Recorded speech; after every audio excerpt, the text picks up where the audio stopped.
Hey guys, this is Mag7 and welcome to Overmind. How many of you guys have seen those knockoff iPhones?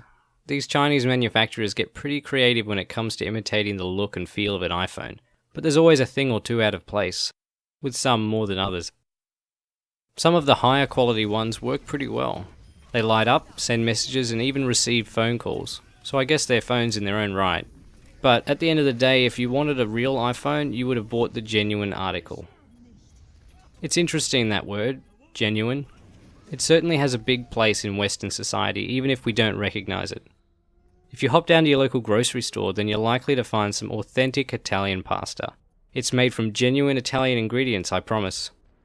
Even Toyota ships their utes with genuine alloy trays these days. Now, I'm no acclaimed expert on what people care about, but I reckon if market researchers, who have hundreds of years of experience, say that people care about getting the real deal, there's probably some truth in it. I mean, you don't really need to be a genius to realise that people hate facades. Fakes. Facsimile. A knockoff. A cheap imitation. Thank you, Mr. Data. I think it's fair to say that people long for the genuine, the authentic, the true blue fair dinkum article. In fact, Blizzard have founded their approach to community on this principle, and it has served them pretty well so far. It's with this conclusion that I form my rebuttal to a recent video concerning the management of toxic players in competitive Overwatch play. The video essentially describes a procedure whereby the use of consistent flattery, the aggression of a target, is quelled.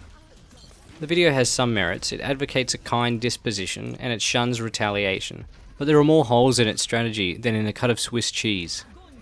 Firstly, a lot of people are going to realise that you're just blowing hot air up their rear ends, and they're going to get even more angry.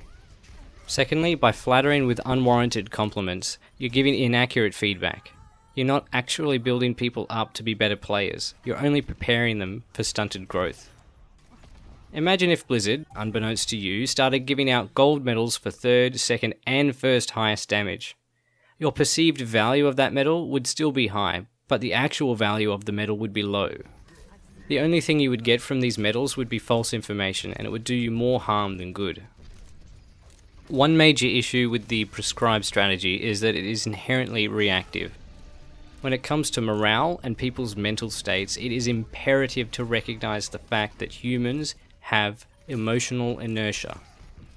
Prevention is not only better than a cure, it is essential. Another flaw is the fact that people often get toxic for a good reason. Instead of trying to smooth things over after explosions, if you keep their heads level, just like I talked about, then they will give legitimate feedback that isn't turbocharged with frustration, allowing you to learn and move on as a team. I'm not here to tear anyone down, but I feel compelled to offer a more appropriate and mutually beneficial technique for mitigating toxic behaviour. It involves just being real with people.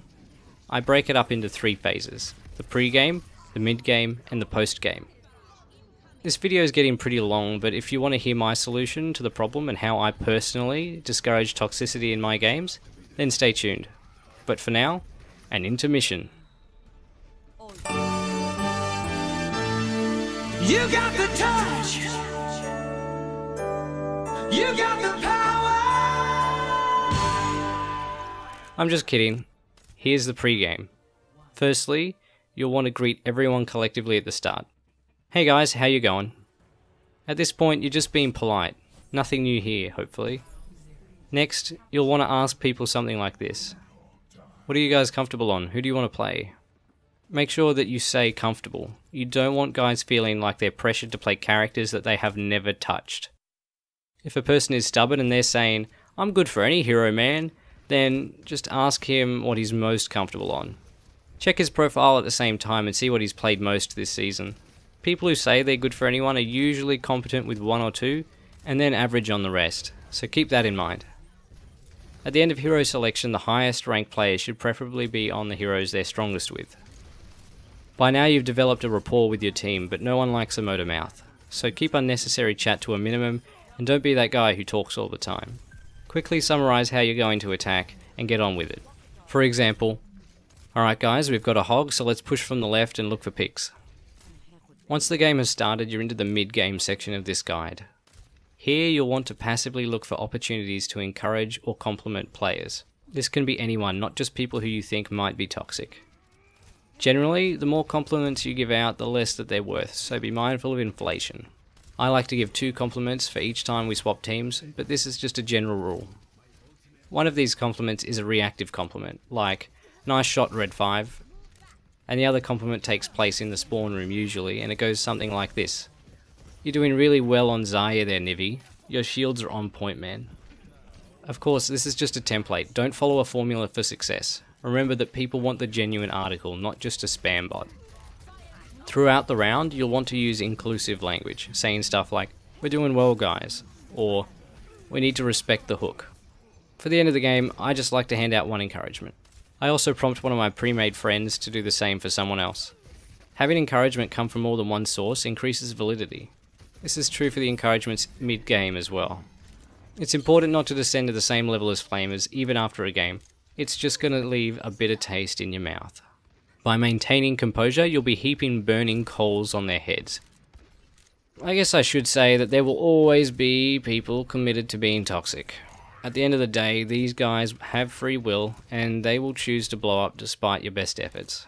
Just be mindful that some people won't appreciate the work you're going to be putting into the team. And if this is so, you might want to turn it back a little. But I'll leave it to your discretion.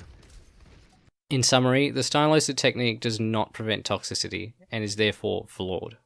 Concerning my technique, in the pre-game, greet people, get them on comfortable heroes, and summarize your tactics.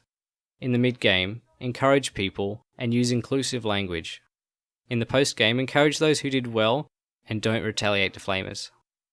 That's it for now, guys. This is probably one of my longest videos, so thanks for sticking around.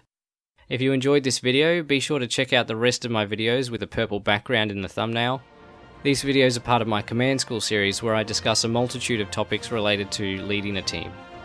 Anyway, I've been Mag7, and I'll see you in the next one.